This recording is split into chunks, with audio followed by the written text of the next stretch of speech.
এখন এই দাওয়া, যার অর্থ অমুসলিমদের কাছে প্রচার করা, এটা কি আবশ্যিক নাকি এটা সুন্নত? আপনি কি বলবেন? দাওয়া দেওয়ার ব্যাপারে যদি বলতে হয়, মুসলিমদের জন্য এটা হচ্ছে ফরজ, এটা আবশ্যিক। আল্লাহ পবিত্র কোরআনে বলেছেন সূরা আলে ইমরান অধ্যায় নম্বর 3 আয়াত নম্বর 110, কুনতুম খায়রা উম্মাতিন উখরিজাত লিন-নাস। হে মুসলিম, তোমরাই শ্রেষ্ঠ উম্মত, মানবজাতির জন্য আবির্ভূত হয়েছ। আল্লাহ আমাদের সম্মান দিয়েছেন, তিনি আমাদের বলেছেন খায়রা উম্মাহ। দায়িত্ব পালন ছাড়া সম্মান পাওয়া যায় না। যখনই কোথাও সম্মান পাবেন সেখানে আপনাকে কিছু দায়িত্ব পালন করতে হবে। যেমন ধরেন, কোনো স্কুলে প্রিন্সিপাল অন্য সব টিচারদের চেয়ে বেশি সম্মান পান, আবার টিচার একজন কেরানির চেয়ে বেশি সম্মান পান। একইভাবে প্রিন্সিপালের দায়িত্ব একজন টিচারের চেয়ে অনেক বেশি, আবার টিচারের দায়িত্ব কেরানির চেয়ে বেশি। দায়িত্ব পালন না করলে সম্মান পাওয়া যাবে না। কোরআনের এই আয়াতে আল্লাহ সুবহানাহু ওয়া তাআলা আমাদের সম্মান দিয়েছেন, আমাদের বলেছেন খায়রা উম্মাহ, অর্থাৎ শ্রেষ্ঠ উম্মত। আমাদের দায়িত্ব পালন করতে হবে না? উত্তরটা দেয়া আছে এই আয়াতেই। আল্লাহ বলেছেন তা'মিরুনা বিল মা'রুফি ওয়া তানহাউনা আনিল মুনকার ওয়া তু'মিনুনা বিল্লাহ। কারণ তোমরা সৎ কাজের নির্দেশ দাও, অসৎ কাজে নিষেধ করো, আর আল্লাহকে বিশ্বাস করো। আল্লাহ আমাদের খায়রা উম্মাহ সম্বোধন করেছেন, এর কারণ আমরা সৎ কাজের নির্দেশ দেই, অসৎ কাজে নিষেধ করি, আল্লাহকে বিশ্বাস করি। যদি আমরা সৎ কাজের নির্দেশ না দেই, অসৎ কাজে নিষেধ না করি, দাওয়া না দেই, তাহলে খায়রা উম্মাহ হওয়ার যোগ্য নই, আমরা মুসলিম হওয়ার যোগ্য নই। এটা ফরজ কাজ, বাধ্যতামূলক যে প্রত্যেক মুসলিম দাওয়া দেবে। আর পবিত্র কোরআনে অনেক আয়াতে কথা বলা হয়েছে, অনেক সহিহ হাদিসও বলছে যে দাওয়া দেওয়া হচ্ছে ফরজ। সময় কম, তাই বিস্তারিত বলছি না। এই টপিকের উপর একটা লেকচার দিয়েছি, দাওয়া আর ডিস্ট্রাকশন। আমি এখানে পবিত্র কোরআনের আরেকটা সূরার কথা বলবো।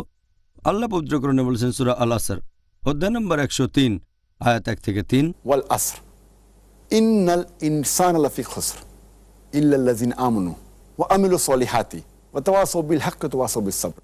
যার মানে হচ্ছে মহাকালের শপথ, মানুষ সবসময় ক্ষতিগ্রস্ত হয় তারা বাদে যারা ঈমান আনে, যারা সৎ কাজ করে, যারা মানুষকে সত্যের পথে আহ্বান করে, আর যারা মানুষকে ধৈর্য ও অধ্যবসায়ের পথে আহ্বান করে। এই সূরা আল আসর সম্পর্কে ইমাম শাফি বলেছেন যে যদি শুধুমাত্র এই সূরাটা নাজিল হতো তাহলে এটাই পুরো মানবজাতির দিক নির্দেশনার জন্য যথেষ্ট ছিল।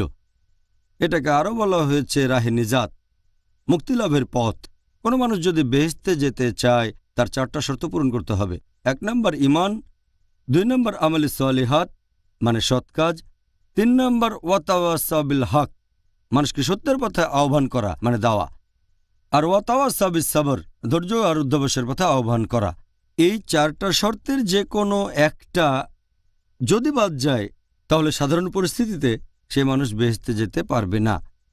সে হয়তো খুব ভালো মুসলিম, হয়তো 5 ওয়াক্ত নামাজ পড়ে, সে হয়তো যাকাত দেয়, হয়তো হজ পালন করেছে, কিন্তু সেই মুসলিম যদি দাওয়া না দেয় তাহলে সূরা আসর অনুযায়ী সে বেহেশতে যেতে পারবে না সাধারণ পরিস্থিতিতে। যদি আল্লাহ আপনাকে ক্ষমা করে বেহেশতে দাখিল করেন সেটা আল্লাহর ব্যাপার, কারণ আল্লাহ কোরআনে বলেছেন, এ সম্পর্কে আগেও বলেছি, সূরা নিসা অধ্যায় নম্বর 4 আয়াত 48, এছাড়াও সূরা নিসা অধ্যায় 4 আয়াত নম্বর 116, আল্লাহ চাইলে যে কোনো অপরাধ ক্ষমা করতে পারেন, তবে শিরক কখনোই ক্ষমা করবেন না। কারণ যে ব্যক্তি শিরক করেছে সে হলো বিপদগামী। আল্লাহ যদি আপনাকে ক্ষমা করেন দাওয়া না দেওয়ার পরও, আর আপনাকে বেহেশতে দাখিল করেন, সেটা আল্লাহর এখতিয়ারে। তবে সাধারণ পরিস্থিতিতে কোনো মানুষ বেহেশতে যেতে চাইলে তার জন্য দাওয়া দেওয়াটা ফরজ। শুধু দাওয়া দেওয়া নয়, 4টা শর্তই লাগবে। ঈমান, শুধু দাওয়া দিলে বেহেশতে যেতে পারবেন না, 4টাই লাগবে। ঈমান, সৎ কাজ, ওয়াতাওয়াসাউ বিল হক মানে দাওয়া, আর ওয়াতাওয়াসাউ বিস সাবর মানুষকে ধৈর্য আর অধ্যবসায়ের পথে আহ্বান করা। সেজন্য দাওয়া দেয়া প্রত্যেক মুসলিমের উপর ফরজ।